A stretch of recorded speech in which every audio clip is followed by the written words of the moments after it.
Hello and welcome to Haylett RV. My name is Josh the RV Nerd, and this is the 11,150 pound and about 43 foot long tip to tail Arctic Wolf 3660. It is a big, beautiful mid bunk. It gives us in a really nice door side camp kitchen, which a lot of mid bunks sometimes struggle with, but they put it in the slide instead of putting it in the belly of the RV, which gives it like this huge double basement basically. It is standard with 2 airs, auto leveling, and that's what you're going to see. All the things that like you need to check the boxes, Arctic Wolf is going to do very well. They got a very solid structure on them. They just never really overdo in any area they don't need to, which ends up saving a ton of weight and a lot of cost as compared to a lot of other big bad fifth wheels out there. And maybe where it lacks a feature here or there, it leaves you the budget to upgrade a couple things where you want. Like you want to build your own massive custom solar package, you want to add a bunch of lithium batteries. The money you don't spend on this will leave you more than enough money to do that and still probably come in less than a lot of the other big fifth wheels that are out there. It has a beautiful, light, bright interior decor. It's got, I'll try to be fair, like I'll point out a couple areas, like there's a couple windows that don't open. There's zebra shades, which I've really learned you either really love or you really hate those. There really seems to be no in between. And if you like the way we give you that kind of no-nonsense straight shooting, subscribe to our channel and let's get jumped in here because there's a lot to cover. There's 43 foot to cover.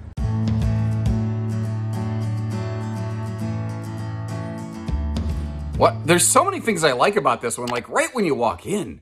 Nice, big, tall, wide open looking feel. The general color is light, the windows are big and bright, but the seating, where you're gonna spend most of your time, they go with a little bit darker contrast accent color here, which I think is actually really smart, especially in a bunkhouse, because it's going to be less inclined to show wear and tear and kids sliding in and out of this thing. And as you're noticing, this thing is just window panorama all over the place. It's window banana-rama. I don't even know what that means. I don't think it means anything. But some RVs have windows on the door side, like this. Some RVs have windows on the passenger side or the back.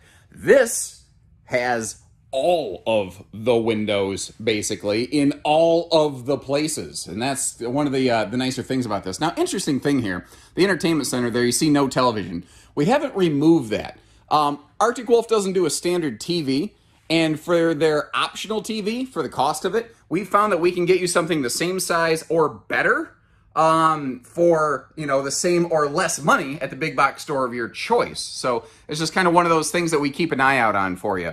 Now, again, I'll try to be fair. Like, not every single window in this opens for airflow. I've left the windows wide open so you can clearly see. These are not frameless windows, so it's not like you're missing something or anything like that right there. Now down here, we've got that theater seat straight across from the entertainment center. But what's kind of nice here, you notice that even with the hide-a-bed in play, you still have the option of using one of those recliners. And that's a kind of a cool thing here where you can just rack them, stack them, and pack them up in this thing. But the daily use features and functions like USB outlets on both sides of that sofa, all of the countertops are a sealed edge press membrane. Bunch of real simple, easy, but smart everyday use stuff. That's what you're going to find in here. And to put you in the driver's seat, here's the view from the theater seat right here. Electric space heat and Tootsie toaster. And again, if you decide you could go crazy Jumbotron TV on that, my recommendation though, if you're going to do that, get a nice swing arm mount so that you can still access these cabinet doors above, because there's a big chunk of storage there that we're about to see in just a minute. Now there's a full window in the entry door, which is kind of nice. This floor plan, I know that I harp about this all the time and you're going to do an eye roll about this.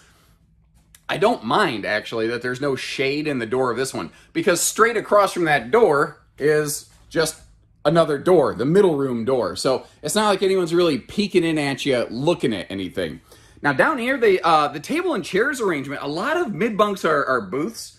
Well, some are booths, some are tables. I guess it is kind of split 50-50, but they've done an update here. And you notice how you're only counting 3 chairs. You're going to see that 4th one in just a minute, and notice how 2 of the chairs now fold up. Well, you can only see one of them. The other one folds up. You're going to see why when we get there, but look at how much space there is.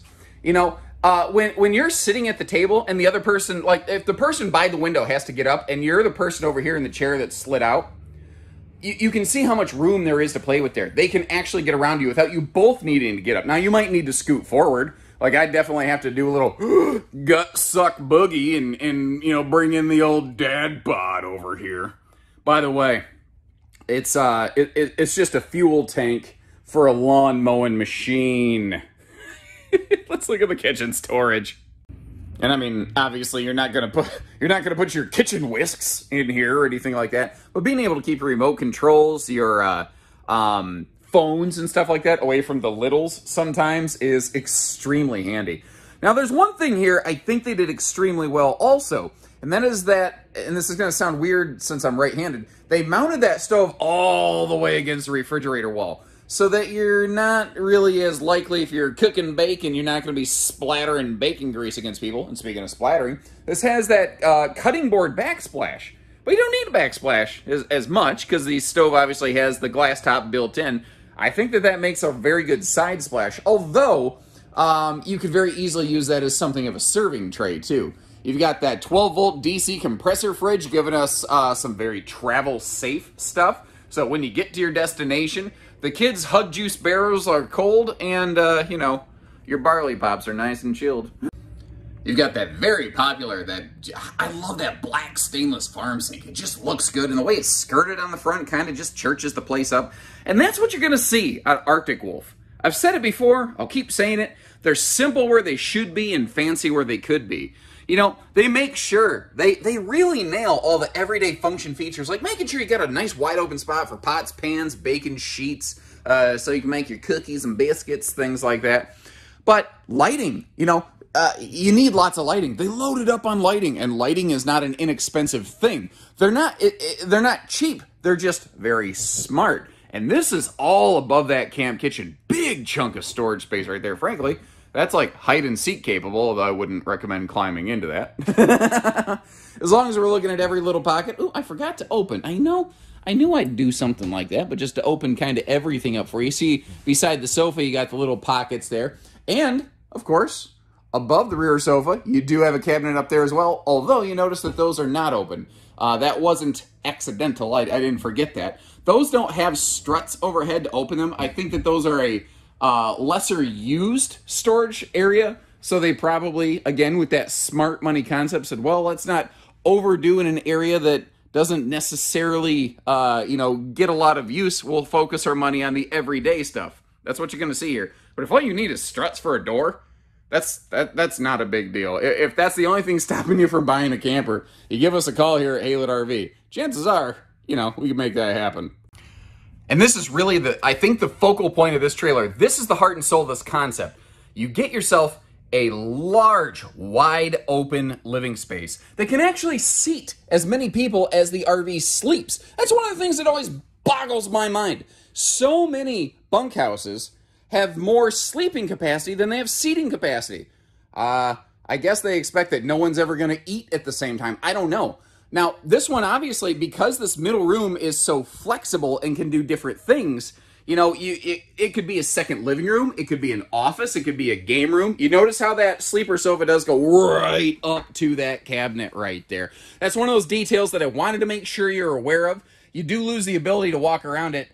I don't know that that's necessarily a deal breaker for me. It doesn't feel that critical. And you know, a thought, if you do leave the bunk room door open, that window that we talked about in the entry door, it actually kind of helps everything look and feel a little bit more nice and open.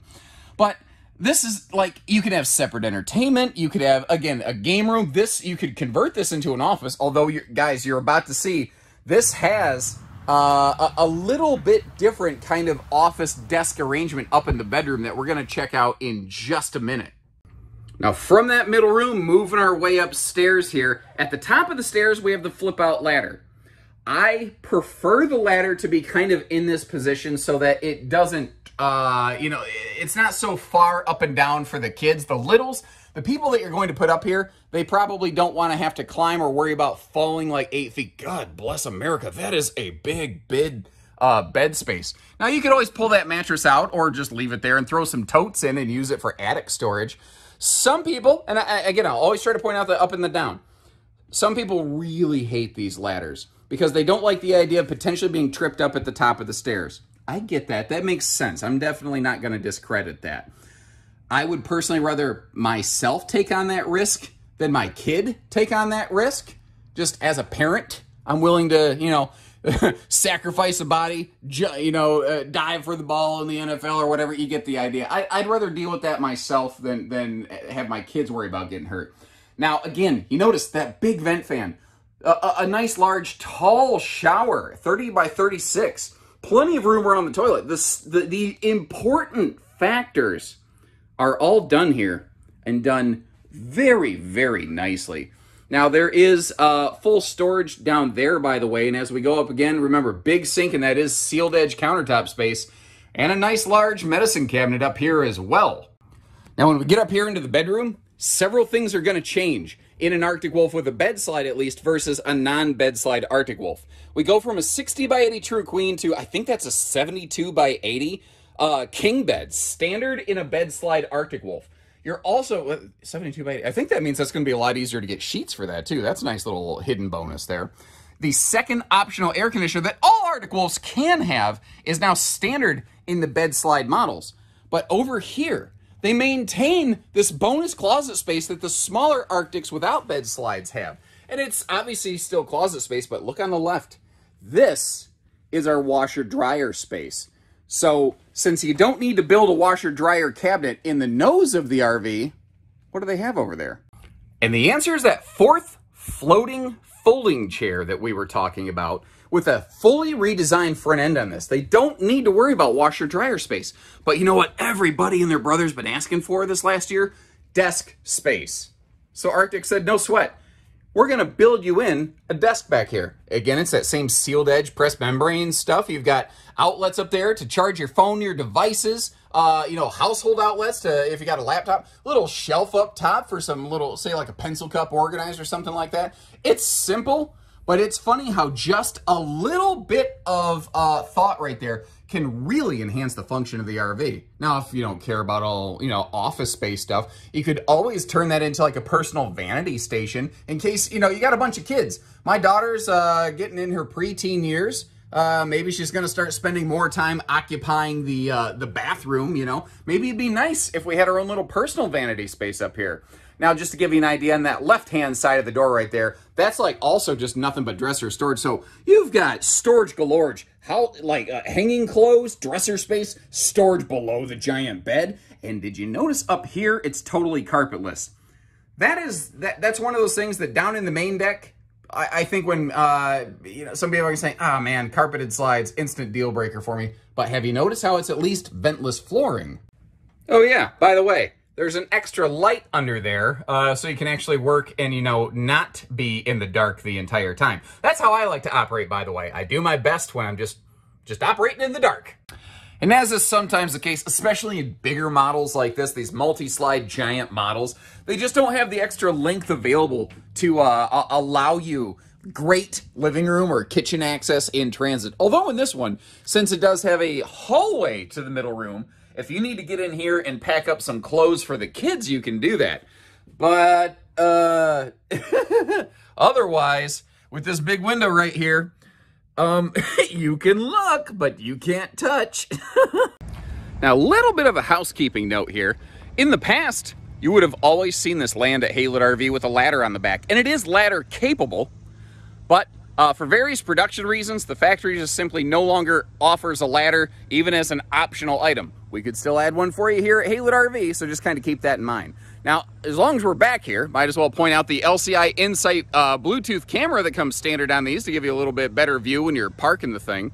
I have heard the refresh rate on that is not terrific, like it's a backup camera, not an in-motion observation camera. Potentially keep that in mind. You've got the flip-up cargo rack on the back here, giving you about a 200-pound capacity. And just in front of that, you see that little white flag hanging down. That is where the propane cooker hooker is located, so that if you want to do some outdoor grilling, you got the perfect spot for it right there. Now, I would really like it if this had a second awning on the slide, but I think you're going to see the front awning is more than plentiful, and the camp kitchen actually kind of is blocking the ability to add a second awning right here, just because it comes too close to the slide flange, the side of the slide. There's just not a lot of room there. Now, in case you're curious, kind of like we did in the shower, I'll stand under that outside kitchen door and show you that there's about a foot above my head. That's one of the nice things about this. But Something I've really learned as I've grown older is that everyone and everything's greatest asset is also its greatest liability. It's really cool that it has that taller door, but that also means you're reaching up for everything. Now, I'm tall. Like, I have no problems reaching up here. My wife would have problems with that top drawer, though. And by the way, that is a fridge and freezer. That is a 5.7 cubic foot fridge and freezer. Again, I will be fair. It is 110 electric. It is not 12 volt like the inside fridge. So it's going to be something you either need a generator or park hookups to operate. And again, little details like that. It might be detrimental to the sale of this RV, but by the time you're done watching this or working with us, you're going to know if it's the right rig for you or not. Little things too, like it's not a lot, but just a little cabinet out here to keep some of your picnic table stuff handy. Little pocket in the corner with some outlets. You know what would go great right there is an ice maker. Why do I feel like there used to be an ice maker there? Huh.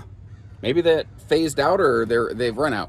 Now you might have noticed this has what's called a dump sink, or as I call it, the dog dish. One of the things I like here though is they made that removable. If you want to just get that out of there and use a pair of drawers, I like that they gave you that option. Now, I think part of the reason there's not a sink there is because that is mounted up in the slide. Think about it. Right below that is the floor of the slide out. There's not physical room to plumb that. That is one of the only hiccups about slide out mounted outside kitchens. And this is where I was saying, what is this? I don't know, 21 feet? Something like that. Giant power awning on this. This has the Cherokee, I call them InvisiView entry doors, tempered glass front with that full viewing window. You've got the easy adjust stable steps right there. And this is what I was saying over here. Instead of a camp kitchen, in the belly of the beast, it has like a double basement. So it's not a drop frame, but tell me that's not enough basement storage. And over there, are you noticing TV hookups? You want to take your SpongeBob outdoors and annoy the neighbors with his constant, nah! Well, that actually wasn't bad. It was just as annoying as SpongeBob, actually. Pretty sure, anyway, my wife would confirm. You can run the cables out that little access port right there. You don't have to leave stuff open. Little drunken Uncle leash latch down there. The underbelly of this is enclosed and forced air heated. Again, we've got dual 15,000 BTU air conditioners, both centralized. So this is an excellent extended season RV. I think there's way too much nonsense marketing out there about 4 seasons, but here's the thing. We're talking the difference of a couple degrees, and it's saving you a lot of weight and money the way they've done this. So if you're going to be camping when there's snowflakes flying, well, this may or may not be the right one for you. But most people go, no, I'm not camping when it's that extreme cold outside. Then you don't need a 4 Seasons camper. You can save a mint, like probably over $10,000 on something like this compared to an actual tested and proven, quote unquote, 4 Seasons fifth wheel. I don't like that phrasing, but that's just an easy word to communicate that everybody understands. The thing is, not only, think about it. It starts to freeze at 32 degrees. It's going to have to get there and stay there and go well below it for this thing to start having freezing issues. So, I mean, you could, like, just to give you an idea, one of our salespeople here, he has a common stick and tin travel trailer with absolutely no extra insulation or anything like that. He's been down in that thing to 17 degrees without it freezing up. Now, he said he had slush in his lines and he was really getting nervous. But he says, I don't even flinch if I'm camping in the 20s. Obviously, I'm running my furnace pretty consistently. It is going to have to get down to the level of hard freezing and stay there for a long time for this to really fail. You know, that's the thing. There's the whole 4 Seasons thing. It's so overblown. I wish it was uninvented. So you've heard me blather on all this time now. Let me hear from you. If you haven't left me a comment already, take a second to either like our video or let me know, like, what is your favorite thing about this? And what is something you'd change given the opportunity? Or a bunch of things. I'm all ears. I love getting that feedback, and I love the fact. Thank you folks for supporting us. You know, we're family owned and operated. We don't do hidden dealer fees. We just do our best to take care of you. So when you're ready, we're ready. Doesn't matter if you live close. Doesn't matter if you live far. So take care, stay safe, have fun. And happy Haylett camping, everyone.